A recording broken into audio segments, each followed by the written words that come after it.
Página 48 de 402. El Imperio Chino, por Herbert Franke y Rolf Trauzetel, 1973. Capítulo 2. La China feudal, siglos 8 a 3 a.C. 2.2. La diversidad de estados de la época Chunqiu. Policentrismo y pluralismo.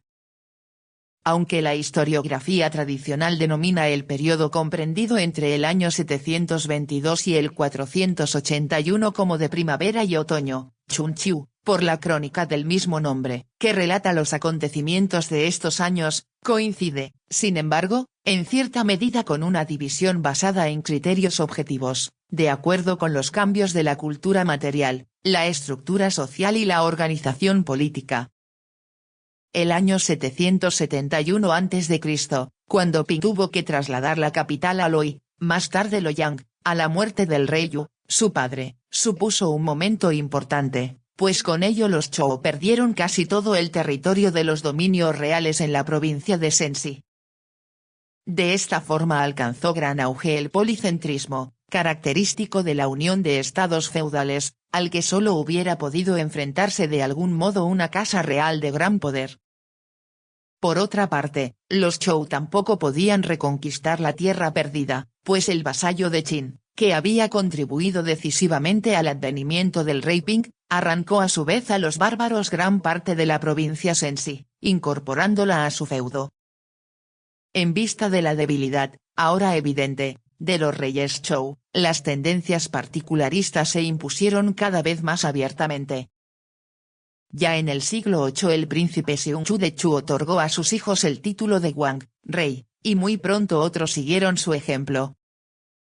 Sin embargo, el punto de gravedad política aún residía en los estados centrales, Chunkuo. Estos eran, junto a los anteriormente citados, Wei, Sung, Chen, Tsai y Qin en Shenxi y Yen en Opei. La supremacía recayó inicialmente en Qi, en Shantung, que poseía el ejército más fuerte. Este estado era rico gracias a sus productos naturales y a la prudente explotación a que se les sometía. Aquí se establecieron los monopolios estatales de la extracción de hierro y sal que caracterizarían más tarde al imperio.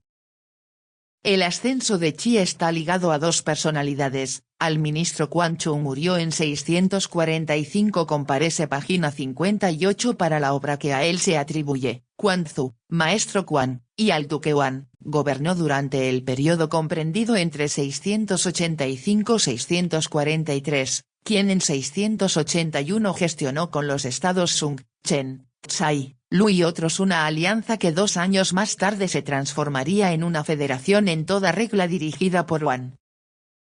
Para la historiografía china fue el primero de los 5 personajes que ejercieron la hegemonía, Pa. Los 4 restantes así designados son los duques Xiang de Sung, 650-637, Wen de Qin, 635-628, Mu de Qin, 659-621, y Chuang de Chu, 613-591. En realidad, aparte de Wan, solo el duque Wen de Qin fue reconocido por contrato como titular de la hegemonía, mientras que los demás solo intentaron, con suerte variable, colocarse a la cabeza de ciertas ligas. La realización de la primera federación tuvo 2 causas, la amenaza de los bárbaros en el norte y de los estados cada vez más poderosos en el sur. La denominación bárbaros, por la que se entiende a las tribus Jungiti en el norte y las tribus Manei en el sur, induce a errores. Se trata seguramente de grupos de pueblos seminómadas que por esta razón tampoco edificaban asentamientos amurallados, pero que étnicamente deben incluirse con un máximo de probabilidades entre los chinos. Resulta interesante observar cómo en este caso las fuentes nunca mencionan un detalle que por regla general siempre se complacen en destacar, que tuviesen un aspecto diferente del de los chinos. Los ataques de los Jung y los Ti afectaron especialmente a estados pequeños como Wei-Yen fue casi íntegramente aniquilado. Entre los siglos 8 y 6 a.C., se sucedieron constantemente los ataques. Mencionemos algunos ejemplos, correspondientes todos a un breve periodo. En el año 669, los Jung atacaron Chao. En el 648, asaltaron la residencia real en Unión de los Ti. En el 619, asolaron la frontera occidental de Lu, y en el 616, invadieron Sung. En el sur de lo que era entonces el ámbito cultural chino surgieron nuevos competidores de los estados centrales. Allí se habían expansionado poco a poco los estados que no habían sido enfeudados directamente por los Zhou y que no se encontraban dentro de la tradición de estos. 3 de estos estados alcanzaron un notable poder en el siglo VII, en primer lugar, Chu, en el curso medio del Yangtze, luego, Wu, en ciertas partes de Jiangsu y Anhui, y Yue, en Zhejiang.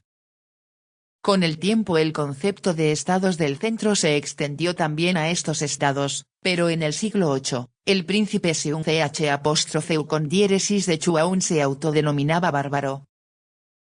En el año 656, Yuan, pretextando cualquier cosa y en el ejercicio de la hegemonía, realizó una campaña contra Chu, que éste pudo soslayar mediante negociaciones.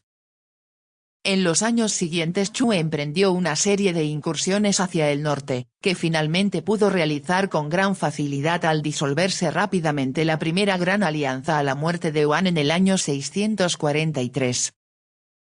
El duque Xiang, de Sung, intentó infructuosamente asumir la sucesión de Yuan.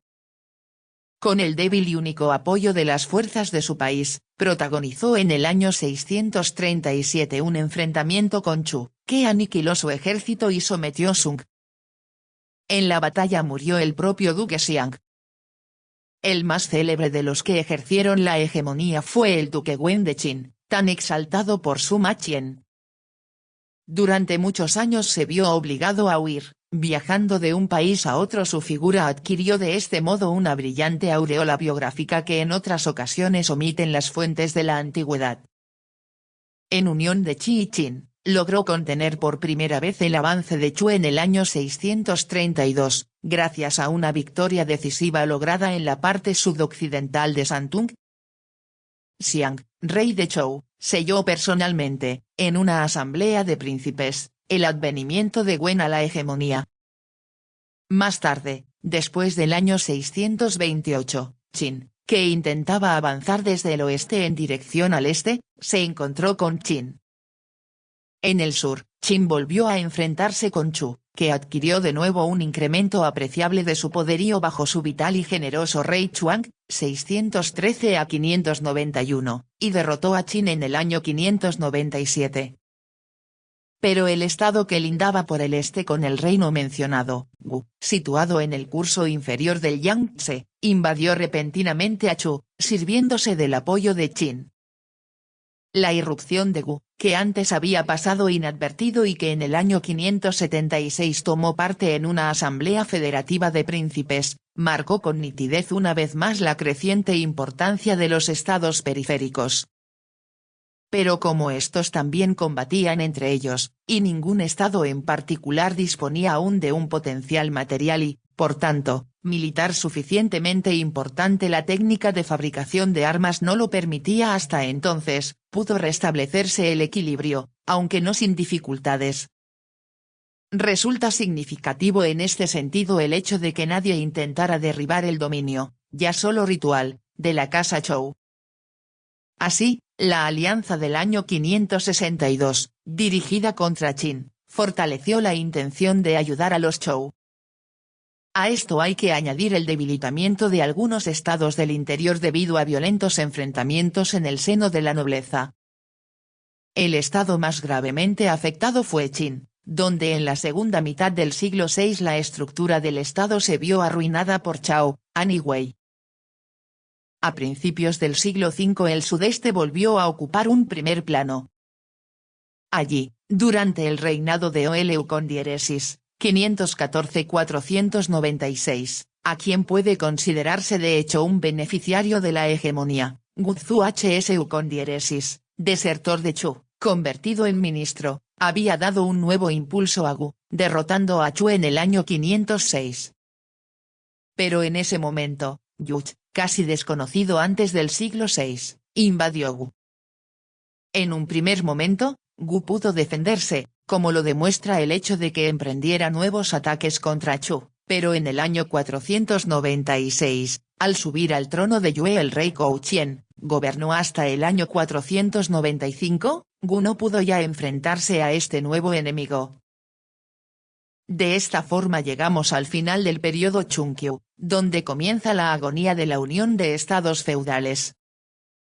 Es entonces cuando surge la figura de Confucio, cuya actuación sembró las bases espirituales que, pese a sus rasgos conservadores, se convertirían en la piedra angular de una nueva época.